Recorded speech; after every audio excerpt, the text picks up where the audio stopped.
अस्सलाम वालेकुम। पाकिस्तान में क्रिप्टो का सूरज तुलू हो चुका है और हलाल तरीके से क्रिप्टो से आप कैसे कमाएं और इसको बिजनेस के अंदर क्रिप्टो को कैसे यूज करें हलाल तरीके से, फ्यूचरिस्टिक तरीके से, ये इस वीडियो में हम बात करेंगे। तो चलिए शुरू करते हैं। सबसे पहले इस वीडियो में हम बात करेंगे कि क्रिप्टो हलाल है कि हराम है। अगर हलाल है तो क्यों हलाल है, हराम है तो क्यों हराम है। इसको हम इसकी बेसिक डेफिनेशन क्या है और ब्लॉकचेन किस बला का नाम है, क्या चीज़ है ब्लॉकचेन, और हम इसको बिजनेस के अंदर कैसे यूज कर सकते हैं। बिजनेस के ऊपर हम कुछ बात भी करेंगे कि बिजनेस जो है इसके अंदर कैसे यूज करेंगे, किस किस तरीके से यूज कर सकते हैं ब्लॉकचेन को। फिर हम बात करेंगे कि क्रिप्टो करेंसी से कैसे कमाया जा सकता है, कौन से तरीके हलाल हैं और कौन से हराम हैं। और उसके बाद फिर हम बात करेंगे कि कौन कौन से इस टाइम क्रिप्टो के प्रोजेक्ट्स चल रहे हैं जो इस्लामिक फाइनेंसेस के मुताबिक चल रहे हैं। तो चलिए शुरू करते हैं। सबसे पहले सवाल ये आता है क्रिप्टो हलाल है कि हराम है। काफी सारी इसके अंदर डिस्क्रिपेंसीज पाई जाती हैं।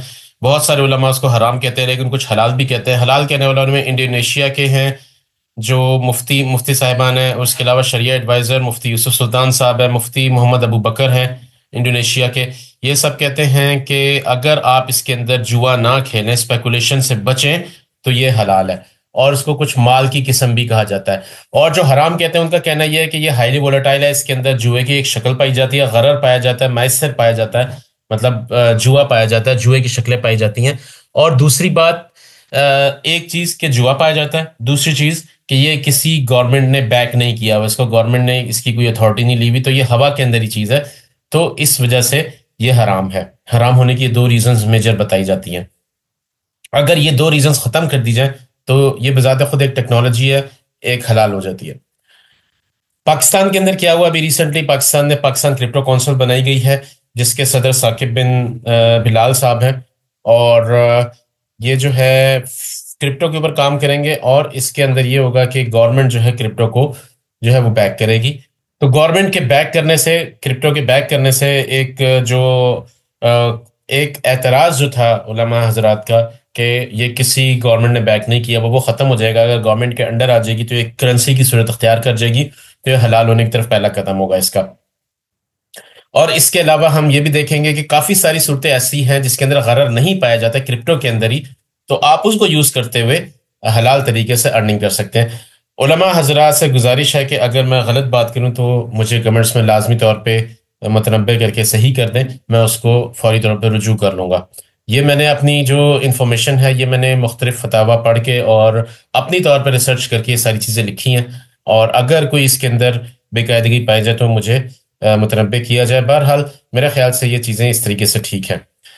अब जो इंटरव्यू है बिलाल बिन साकिब साहब को, उनके जो पॉइंट्स है, मेजर पॉइंट है, उन्होंने पाकिस्तान क्रिप्टो काउंसिल का इफ्तिताह किया है और ग्लोबल कंपनीज को वो कहेंगे, इनवाइट करेंगे कि पाकिस्तान में आके माइनिंग करें, डिजिटल एसेट बनाए, बिटकॉइन की माइनिंग होगी, एआई डाटा सेंटर बनेंगे और गवर्नमेंट जो है वो इलेक्ट्रिसिटी रेट जो है वो सस्ते देगी जो कि माइनिंग कर रहे होंगे। जैसे कि ईवी चार्जिंग के ऊपर अभी रिसेंटली 50% ऑफ दिया, 40% अराउंड। तो इसी तरह से जो बिटकॉइन माइनर्स होंगे या माइनर्स होंगे उनको भी बिजली सस्ती दी जाएगी और बिटकॉइन रिजर्व बनाया जाएगा। उनका कहना यह है कि हमारे पास ऑलरेडी एक्सेस इलेक्ट्रिसिटी है, बस हमें राइट पॉलिसीज चाहिए। हम जो है उनको जो बिटकॉइन माइनर्स हैं या माइनर्स हैं उनको प्रोवाइड करेंगे ताकि वो माइनिंग कर सकें और पाकिस्तान के लिए रिजर्व बना सकें क्रिप्टो का। और क्रिप्टो को किस तरह से यूज करना है, पाकिस्तान जो सबसे पहले जा रहा है वो रेमिटेंस, फास्ट रेमिटेंस के लिए जा रहा है और उसके अलावा गवर्नमेंट सजेशन के लिए ओपन है और नेशनल ब्लॉकचेन पॉलिसी बनेगी जो जिसके अंदर सारी चीज़ें डिफाइन होंगी। और पाकिस्तान नाइजेरिया से भी कम्युनिकेशन में है और काफ़ी सारे ममालिक से कम्युनिकेशन में है।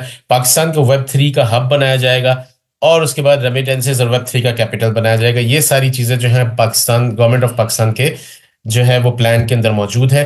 तो सिंपल सी बात है, अगर आप अभी क्रिप्टो पे काम शुरू नहीं करेंगे तो पीछे रहना शुरू हो जाएंगे।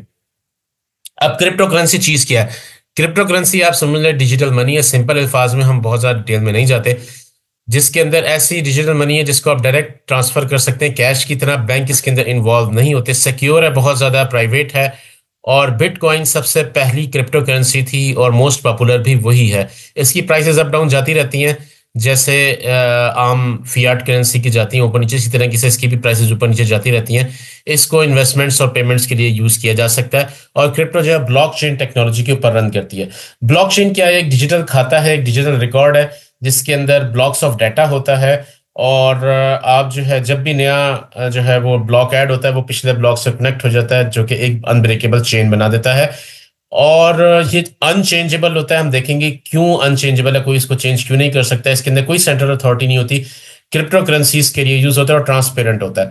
ये वर्क कैसे करता है कि क्रिप्टो करेंसी का जो ब्लॉकचेन होता है या जो पूरी सीरीज होती है वो सारी की सारी पूरे नेटवर्क के ऊपर शेयर्ड होती है। हर नोड जो भी माइनर बैठा हुआ है उसके पास उसकी कॉपी मौजूद होती है। जब भी न्यू ट्रांजैक्शन रिक्वेस्ट आती है, कि फॉर एग्जांपल एक रिक्वेस्ट आई कि मैंने जो है वो 5 बिटकॉइन जो है एक बी बंदे को ट्रांसफर किए, तो पूरा नेटवर्क उसको वेरीफाई करता है हर उस पे कि मेरे पास 5 बिटकॉइन मौजूद भी हैं कि नहीं। अगर मौजूद होंगे तो वो ट्रांसफर हो जाएंगे, अगर नहीं होंगे तो वो रिजेक्ट हो जाएगा, नेटवर्क उसको रिजेक्ट कर देगा। और ये पूरे नेटवर्क से चेक होगा, हर नोड अलग अलग चेक करेगी और फिर वो आपस में कम्युनिकेट करेंगे, हाँ भाई हमारे रिकॉर्ड के मुताबिक से पास है। जब वो सारा टैली हो जाएगा फिर पूरा रिकॉर्ड अपडेट हो जाएगा और उसके बाद एक नया ब्लॉक बन जाएगा। और वो नया ब्लॉक जो है वो सारी चेन्स के पास होगा कि इस बंदे के पास इतने ट्रांसफर हो चुके हैं। तो इस तरीके से पूरा रिकॉर्ड जो है वो सबके पास मौजूद होगा। अब ब्लॉकचेन सिक्योर कैसे है? इसके सिक्योर करने के 3 तरीके हैं। पहला तरीका क्रिप्टोग्राफी है।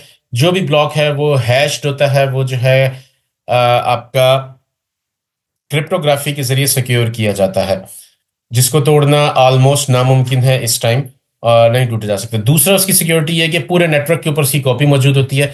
अगर कोई बंदा जबरदस्ती अपनी ट्रांजैक्शन ऐड करेगा कि मेरे पास 500 बिटकॉइन आ गए हैं, तो पूरे नेटवर्क को उसको वेरीफाई करना है, जो कि जाहिर बात है वो उसको रिजेक्ट कर देगा कि इस बंदे के पास कहाँ से आए, या तो वो माइनर होगा या कहीं से ट्रांसफर होंगे। देखें, डिजिटल करेंसी या तो क्रिएट होगी, माइन होगी, या फिर किसी से ट्रांसफर होगी। तो ट्रांसफर का रिकॉर्ड तो सारा उनके पास होता है। जो माइनर जब निकालता है तो फिर वो जाहिर बात है अपनी एंट्री में निकालता है कि भाई ये मैंने ब्लॉक माइन किया है और इस तरीके से ये मेरे नेटवर्क में ऐड कर दो। तो इस तरीके से होता है। और तीसरी चीज होती है proof of work. Proof of work क्या होता है कि एक कम्प्लेक्स पजल होती है जो कि हर ब्लॉक की क्रिएशन के ऊपर जो है वो 10 से 12 मिनट का टाइम लेता है हर ब्लॉक, और उसके बाद वो नया ब्लॉक ऐड होता है। तो अगर किसी ने सारे ब्लॉक को रिप्लेस करना है, क्योंकि हर ब्लॉक पिछले से लिंक है, अगर कोई फेक ट्रांजेक्शन करेगा तो उसे तमाम पिछले ब्लॉक चेंज करने पड़ेंगे, और चेंज करने के लिए उसको इतना टाइम चाहिए जो कि अवेलेबल नहीं है मार्केट में। अब एक बात समझना है कि हर कॉइन, हर क्रिप्टो करेंसी का एक मकसद होता है और उसी मकसद के तहत वो चल रही है। अगर किसी बिटकॉइन का मकसद नहीं है, किसी क्रिप्टो करेंसी का कोई मकसद नहीं है, जस्ट फन के लिए बना हुआ है, तो वो हराम होगा। जिसका मकसद है और वो मकसद हलाल है तो वो हलाल होगा। ये एक बेसिक सा कॉन्सेप्ट है। बिटकॉइन जो है वो बैंक ट्रांजेक्शंस के लिए, आप समझते हैं जैसे बैंकिंग में ट्रांजेक्शंस होती हैं, पैसा ट्रांसफर होता है, इसी तरीके से बिटकॉइन पैसे ट्रांसफर करने के लिए जो है वो यूज होता है। और डिजिटल गोल्ड भी इसे कहा जाता है। फाइनेंशियल ट्रांजैक्शंस को ये सेव करता है। इथीरियम जो है वो स्मार्ट कॉन्ट्रैक्ट और डिसेंट्रलाइज एप्स बनाता है। मिसाल के तौर पे आप ऐप बनाते हैं क्रिप्टो करेंसी के अंदर और उसको क्रिप्टो करेंसी के साथ लिंक कर देते हैं, तो वो ऐप के जरिए जो भी काम होगा वो जो है आपका सिक्योर होगा और रिलायबल होगा। ये हम आगे देखेंगे कि ये मैं क्या बात कर रहा हूँ कि किस तरीके से हम बिजनेस के अंदर यूज हो सकते हैं। इथेरियम जो है बिजनेस के अंदर बहुत अच्छे तरीके से यूज हो सकता है। उसके बाद बाइनांस कॉइन है। ये बाइनांस एक्सचेंज ने अपना कॉइन निकाला हुआ है जिसके अंदर वो ट्रांजैक्शंस करती है। और इसके अलावा सोलाना जो है वो फास्ट ब्लॉकचेन है, एनएफटीज के लिए है। इसी तरह एक्सआरपी फास्ट और लो कॉस्ट इंटरनेशनल ट्रांजैक्शंस के लिए है। कार्डानो एडीए जो है वो स्मार्ट कॉन्ट्रैक्ट प्लेटफॉर्म है। डॉज कॉइन ये सिंपल आपका मीम कॉइन है। और टीदर जो है वो यूएसडीटी को फॉलो करता है। पोल्का डॉट जो है वो मुख्तलिफ ब्लॉक चेन्स को कनेक्ट करने का काम करता है। तो इस तरीके से हर ब्लॉकचेन का, हर कॉइन का एक मकसद होता है। अब ये मजीद फ्यूचर में कहाँ कहाँ यूज हो सकते हैं, स्पेशली पाकिस्तान में मेडिकल रिकॉर्ड्स इसके ऊपर सेव हो सकते हैं। एक ब्लॉकचेन बन जाए जिसके ऊपर हर बंदे का मेडिकल रिकॉर्ड हो और वो अपडेट होता रहे और वो नेटवर्क के ऊपर सेव रहे। तो ये एक इसकी ऑप्शन है। बैंकिंग नेटवर्क्स इसके ऊपर जो है वो शिफ्ट हो सकते हैं। इंटरनेशनल ट्रांजेक्शन जो है वो बहुत आसानी से इसके ऊपर हो सकती हैं। क्राउड फंडिंग या चैरिटी जो है उसके अंदर बड़े आसानी से और बड़े अच्छे तरीके से हो सकते हैं। मिसाल के तौर पे अगर आप एक फंड रेजिंग करते हैं कि मुझे जो 1 करोड़ चाहिए इस चैरिटी मकसद के लिए, और अगर वो चैरिटी मकसद कंप्लीट होता है तो हर बंदे को इतना प्रॉफिट होगा। इस तरीके से आप एक स्मार्ट कॉन्ट्रैक्ट बना सकते हैं कि अगर मिसाल के तौर पे 1 करोड़ जमा हो गया और उसने ये काम किया तो इसके ऊपर इतने पैसे बने, हर बंदे को कितने कितने पैसे मिलेंगे। एक बिजनेस का कॉन्ट्रैक्ट है इस तरीके से। तो आप इसको ऑटोमेटिकली एक ऐप बना के ब्लॉकचेन के ऊपर लगा सकते हैं। ब्लॉकचेन से ये होगा फायदा कि वो बिल्कुल सिक्योर होगी और कोई इसको चेंज नहीं कर सकेगा, कोई बेईमानी नहीं कर सकता। और क्राउड फंडिंग का फायदा ये होगा कि वो क्योंकि एक प्रोग्राम है, एक ऐप है, अब जैसे ही गोल मीट होंगे हर जो पर्सन है, जो बेनिफिशियरी है, उसको पैसे ट्रांसफर हो जाएंगे। ये एक तरीके से ऑटोमेटेड तरीके से काम किया जा सकता है। ये एआई और ब्लॉकचेन आपस में मिलकर एक बहुत अच्छा ऑटोमेटेड सिस्टम बना सकती हैं। सप्लाई चेन एंड ट्रैकिंग के अंदर यूज हो सकता है। हम बिजनेस ऑटोमेशन की बात कर रहे थे कि बिजनेस को कैसे ऑटोमेट किया जा सकता है। हम 4-5 केसेस देखेंगे जिसके अंदर आप बिजनेस को ऑटोमेट कर सकते हैं। किस तरीके से कर सकते हैं कि सबसे पहले मिसाल के तौर पे आपका कोई ई कॉमर्स स्टोर है, आप इसको डिजिटल करेंसी के ऊपर शिफ्ट कर सकते हैं कि पेमेंट्स जो होंगी वो डिजिटल करेंसी में होंगी। उसमें आपको क्या फायदा होगा? कोई मिडल मैन नहीं होगा, कोई बैंक फीस नहीं होगी, पेपॉल स्ट्राइप की कोई फीस नहीं होगी, और ट्रांजेक्शन जो है वो इंस्टेंट ट्रांजेक्शन होंगी, और इंटरनेशनल बायर्स आपके पास आ सकते हैं बड़े आसानी से, क्योंकि क्रिप्टो जो है वो किसी एक मुल्क से कनेक्टेड नहीं है और ये इंटरनेशनल है। तो आराम से आप जो है अपनी ट्रांजैक्शंस कर सकते हैं। अगर आपने यहाँ से अमेरिका में पैसे भेजना है तो आपको पता होगा कि कितने मुश्किलों से आप पैसे भेज सकते हैं पाकिस्तान से भेजना। तो क्रिप्टो करेंसी इस मसले को हल कर देगी। अब शॉपिफाई और वू कॉमर्स जो वर्डप्रेस का एक प्लगइन है, ये सब इंटीग्रेशन देते हैं बिट पे से और कॉइन बेस से। आप इनको यूज करते हुए ब्लॉकचेन के थ्रू पेमेंट्स ले सकते हैं। एक ऑप्शन ये आ सकती है आपके पास, आप स्मार्ट कॉन्ट्रैक्ट्स बनाएं और ऑर्डर और सप्लायर पेमेंट्स को आप ऑटोमेट कर दें। मिसाल के तौर पे इस तरीके से समझे, आपने एक ऐप बनाई ब्लॉकचेन के ऊपर। ब्लॉकचेन के ऊपर क्यों बनाई? क्योंकि ब्लॉकचेन सिक्योर है, सेफ है, हैक नहीं हो सकती, सिंपल इज दैट। तो आपने ब्लॉकचेन के ऊपर एक ऐप बनाई जो कि डिजिटल करेंसी को यूज करती है। उसके अंदर बैंकिंग ट्रांजेक्शन नहीं है, डिजिटल करेंसीज हैं। और उस ऐप में आपने अपने वेंडर्स भी ऐड कर दिए, अपने सप्लायर्स ऐड कर दिए, अपनी इन्वेंट्री का सारा डाटा ऐड कर दिया और उसको ऑटोमेट कर दिया आपने। इन्वेंट्री जैसे ही ऑर्डर खत्म हो रहे हैं, एक खास लेवल से आपकी इन्वेंट्री कम हुई, ऑटोमेटिकली सप्लायर को ऑर्डर चला जाए, हाँ भाई ये सामान इतना भिजवा दो, और उसके पास से भी सारा ऑटोमेटेड सिस्टम हो, bar code scanning, QR code scanning के साथ सारा सिस्टम चले। तो ये ऑटोमेटिकली उनको पेमेंट्स होती रहेंगी, किसी बंदे को इसके अंदर इंटरवीन करने की जरूरत नहीं है। ऑटोमेटिकली सप्लायर को ऑर्डर गया, सप्लायर ने जैसे ही वहां से सामान निकाला, कोरियर वाले को पेमेंट ऑटो चलेगी, कोरियर जैसे ही आपको रिसीव हुआ सप्लायर को ऑटो पेमेंट चलेगी। अगर चीज ओके है तो ओके की तो बैलेंस पेमेंट चली जाएगी। इस तरीके से आप ऐप बना के उसको जो है प्रॉपर तरीके से सेव कर सकते हैं। मिसाल के तौर पे आप लिपस्टिक के सप्लायर हैं, आप एक लिपस्टिक ब्रांड बेचते हैं और आपने एक स्मार्ट कॉन्ट्रैक्ट बना दिया जो कि प्रोग्राम हो जाए ऑटो रीऑर्डर के ऊपर, और इन्वेंट्री जैसे ही आपके लेवल से नीचे गिरे, एक 100 पीसेस से जैसे कम इन्वेंट्री हो, ऑटोमेटिकली रीऑर्डर हो जाए ताकि आपके पास टाइमली मटेरियल पहुंच जाए। अब इसके फायदे क्या क्या हैं कि मैनुअली आपको इन्वेंट्री ट्रैक करने की जरूरत नहीं है, पेमेंट मैनुअली करने की जरूरत नहीं है, ऑटो पे पेमेंट्स होती रहेंगी। ट्रांसपेरेंसी है क्योंकि बिल्कुल हर नोड के पास पूरा डाटा मौजूद है, हर एक को पता है क्या हो रहा है, और कोई चेंज नहीं कर सकता without consent of all others. मिसाल के तौर पे अगर सप्लायर चेंज करना चाहे कि भाई मेरी रेट्स चेंज हो गए, तो वो जैसे ही चेंज करेगा सारे नेटवर्क को उसको वेरीफाई करना है। अगर सारा नेटवर्क उसको वेरीफाई करेगा तो फिर ही रेट चेंज होगा, अदरवाइज वो रेट चेंज नहीं होगा। तो फ्रॉड और इसके अंदर इसका जो है वो मामला कम हो जाता है। अब उसके बाद आप इसी तरीके से ट्रैक प्रोडक्ट्स के ऊपर लगा सकते हैं। आईबीएम ब्लॉकचेन एक ऐसी ब्लॉकचेन है जो ट्रैकिंग के ऊपर पूरा काम कर रही है। आपको जो है पता चल जाए कि जो प्रोडक्ट की जो इंग्रेडिएंट्स है वो किस क्वालिटी के आ रहे हैं, हर चीज आप इसको यूज करते हुए ट्रैकिंग लगा सकते हैं, क्यूआर कोड के जरिए, बार कोड के जरिए। अब तो ये सारा सिस्टम ऑटोमेटिकली हो सकता है और ये चीज पूरी दुनिया में यूज हो रही है। इसी तरह आप लॉयल्टी रिवॉर्ड्स जो है वो दे सकते हैं, जैसे स्टारबक्स इस टाइम अपने ओडिसी एनएफटी रिवॉर्ड सिस्टम दे रहा है कि जो उसके परमानेंट कस्टमर्स हैं उनको जो है एनएफटीज मिल जाते हैं जिनको वो सेल करके पैसे भी कमा सकते हैं, या फिर वो क्रिप्टो टोकन्स मिल जाते हैं जिसके जरिए वो डिस्काउंट्स ले सकते हैं।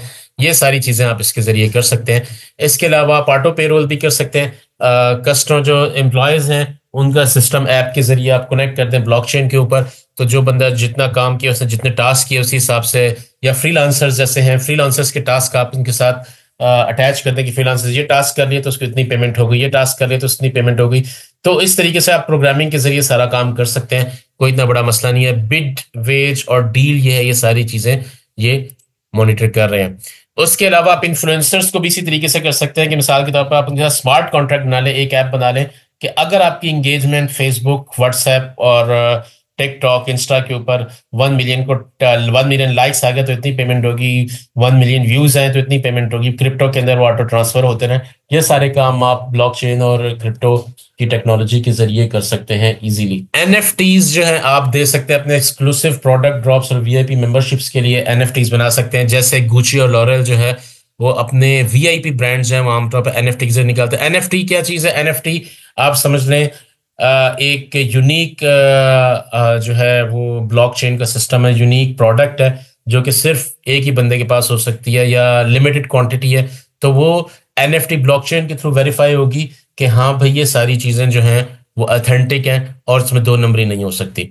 मिसाल के तौर पे एक ऐसी प्रोडक्ट निकाली जिसकी सिर्फ 10 कॉपीज निकली, जैसे कार्स निकलती हैं, लिमिटेड एडिशन कार्स निकलती हैं कि 10 कार्स बनी है पूरी दुनिया में, और वो जिसके पास है एक आपका जो प्रोटोकॉल है, एक वीआईपी मेंबरशिप है, इस तरीके से, इसी तरीके से आप अपनी प्रोडक्ट की एनएफटी बना सकते हैं। जो बड़ी कंपनी से वैसा कर रही हैं, गुची और लॉरेल ये काम कर रही हैं। अब सवाल आता है कि किन लोगों को क्रिप्टो के अंदर जाना चाहिए बिजनेस के अंदर।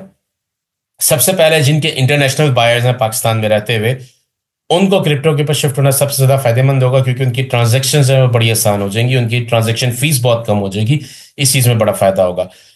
अगर आप अपने सिस्टम को ऑटोमेट करना चाहते हैं और सप्लायर के साथ बिल्कुल ट्रांसपेरेंट रह के काम करना चाहते हैं, तो वो आप कर सकते हैं। लॉयल कस्टमर्स बनाने के लिए आप ब्लॉकचेन बेस्ड सिस्टम बना सकते हैं।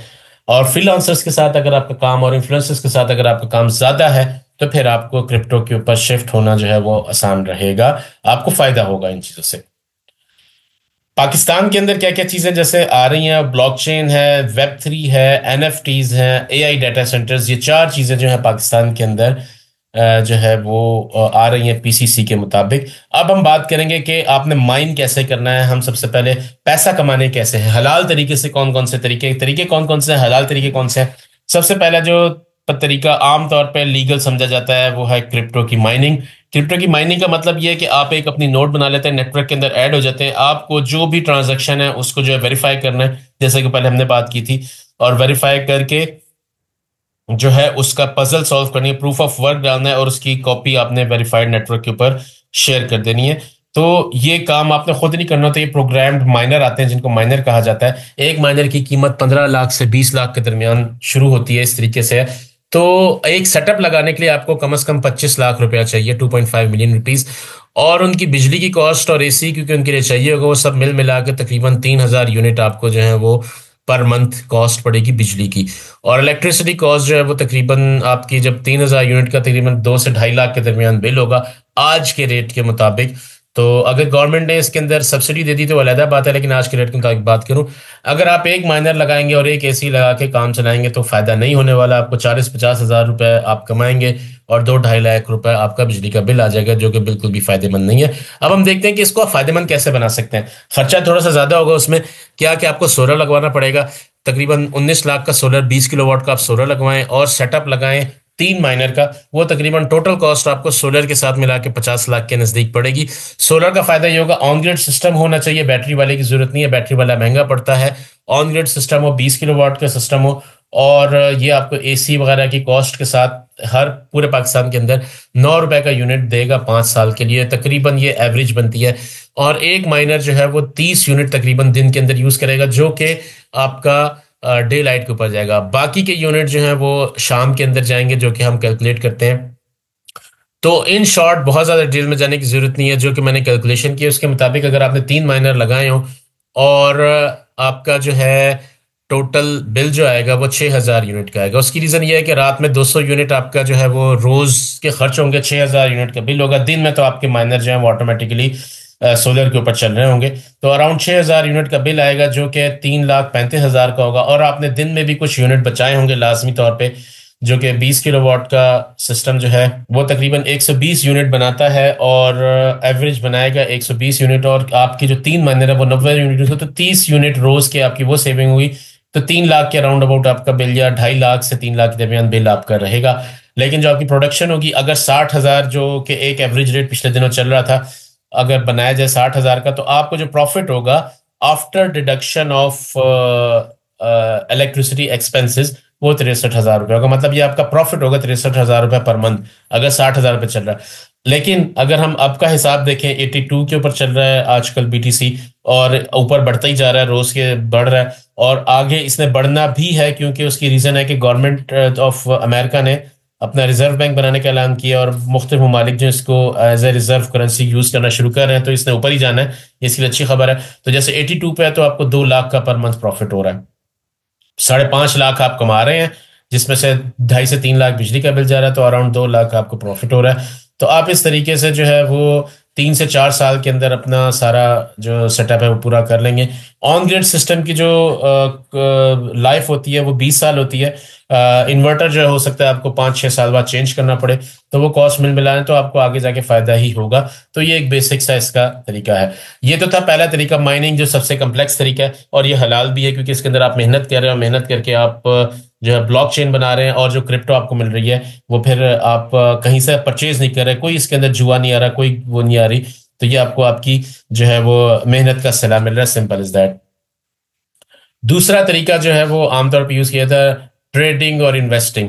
ट्रेडिंग इसके अंदर टोटली हराम है। उसकी रीजन ये है कि इतनी ज्यादा वोलेटाइल है ये करेंसी या जितने भी क्रिप्टो हैं, कि वो जो है आपका जुआ के अंदर आ ही जाते हैं। चाहे वो डे ट्रेडिंग हो, आप सुबह लेके शाम सेल करें, चाहे वो स्विंग ट्रेडिंग हुआ कि आप हफ्ता 10 दिन बाद सेल करें। सिर्फ ट्रेडिंग अगर आपने करनी है तो आप होल्ड करके रखें लंबे अरसे के लिए, और उसमें यह है कि ये इससे निकल जाता है कि जुए के अंदर नहीं जा रहा, आप जो है वो साल 2 साल बाद सेल करें, इस तरीके से चले तो फिर उसके अंदर ये हलाल उसमें आ सकता है। लेकिन बात वही है कि ये मेरा फैसला नहीं है, ये उलमाए कराम का फतवा होगा फाइनल। हलाल हराम का जो है उन्हीं की जिम्मेदारी, उन्हीं को करना है। लेकिन मुझे जहाँ तक लगता है, जो मेरे नाक़िस इल्म के मुताबिक इसको हलाल हो जाना चाहिए, क्योंकि उसके अंदर गरर की जो और मैसर की जो ऑप्शन है वो ख़त्म हो रही हैं। आर्बिट्राज क्या होता है कि आर्बिट्राज के अंदर आप एक एक्सचेंज से परचेज करते हैं, दूसरी एक्सचेंज के ऊपर सेल कर देते हैं। ये भी हलाल के अंदर आ सकती है, क्योंकि फियाट करेंसी को भी आप जैसे सऊदी अरब से करेंसी लेते हैं, रियाल लेके आते हैं कमा के, और यहाँ पे लाके आप सेल करते हैं तो आपको पैसे ज़्यादा मिलते हैं एज कम्पेयर टू ट्रांसफ़र के। तो वो एक डिफरेंस आ सकता है। इसी तरीके से ये आर्बिट्राज भी वही चीज़ है। और उसके अलावा जो तरीके हैं क्या है, माइनिंग तो है वो हलाल है, बिटकॉइन माइनिंग जैसे कहते हैं वो हलाल है। स्टेकिंग क्या होती है, अगर स्टेकिंग के अंदर रिबा या सूद ना हो तो वो हलाल है, वरना हराम है। लिक्विडिटी माइनिंग जो है, मतलब आप पूल्स बना के इन्वेस्ट करते हैं, वो टोटली हराम है क्योंकि इसके अंदर रिबा लाजमी आ जाता है। तो ये एक तरीका हलाल मैंने बताया माइनिंग है। उसके बाद आप यील्ड फार्मिंग जिसे कहते हैं, कि आप इंटरेस्ट बेस्ड लेंडिंग देते हैं, लोगों को लेंड करते हैं, उधार देते हैं, ये भी हराम है टोटली। और उसके अलावा गेम्स खेल के जो आपको मिलती है वो भी हराम है, क्योंकि गेम्स आमतौर पर सही नहीं होती, हलाल तो नहीं होती आजकल गेम्स। एयर ड्रॉप्स अलबत्ता, क्योंकि जब नई करेंसी लॉन्च हो रही होती है तो वो हलाल हो सकते हैं, क्योंकि वो कंपनी अपनी मर्जी से आपको जो है वो पैसा दे रही है अपनी मशहूरी के लिए।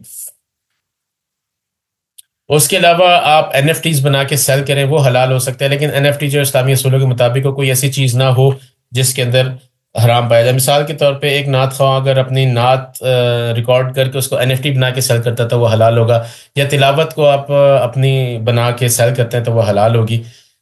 लेकिन अगर आप सॉन्ग्स को करेंगे तो वो हराम होगा, क्योंकि गाना सुनना और सुनाना बजाते खुद हराम है। तो ये क्रिप्टो का एक और तरीका है। अगर आप फ्रीलांसिंग करते हैं, ब्लॉकचेन के अंदर आप पेमेंट लेते हैं, तो वो भी हलाल है, क्योंकि आप सिंपली जो है वो उनसे पेमेंट्स ले रहे हैं, आपकी जो है वो कमाई का हिस्सा है ये।